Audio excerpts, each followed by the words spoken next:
A nit vaig assistir com a regidor d'Esports, junt a l'alcalde d'Alzira, a un partit molt emocionat, el partit entre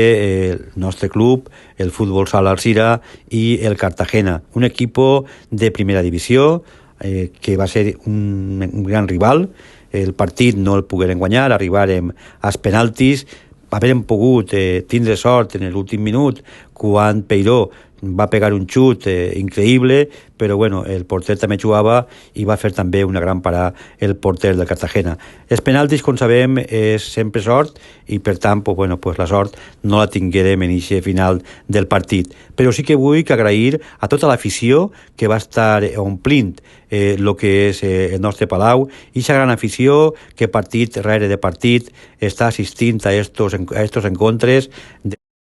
demostrant el seu calor apoyant a este gran equip. Anem a continuar des de l'Ajuntament d'Alzira assistint a cada un dels partits perquè considerem que el futbol sala del nostre poble està ficant-nos en el mapa del futbol sala d'Espanya.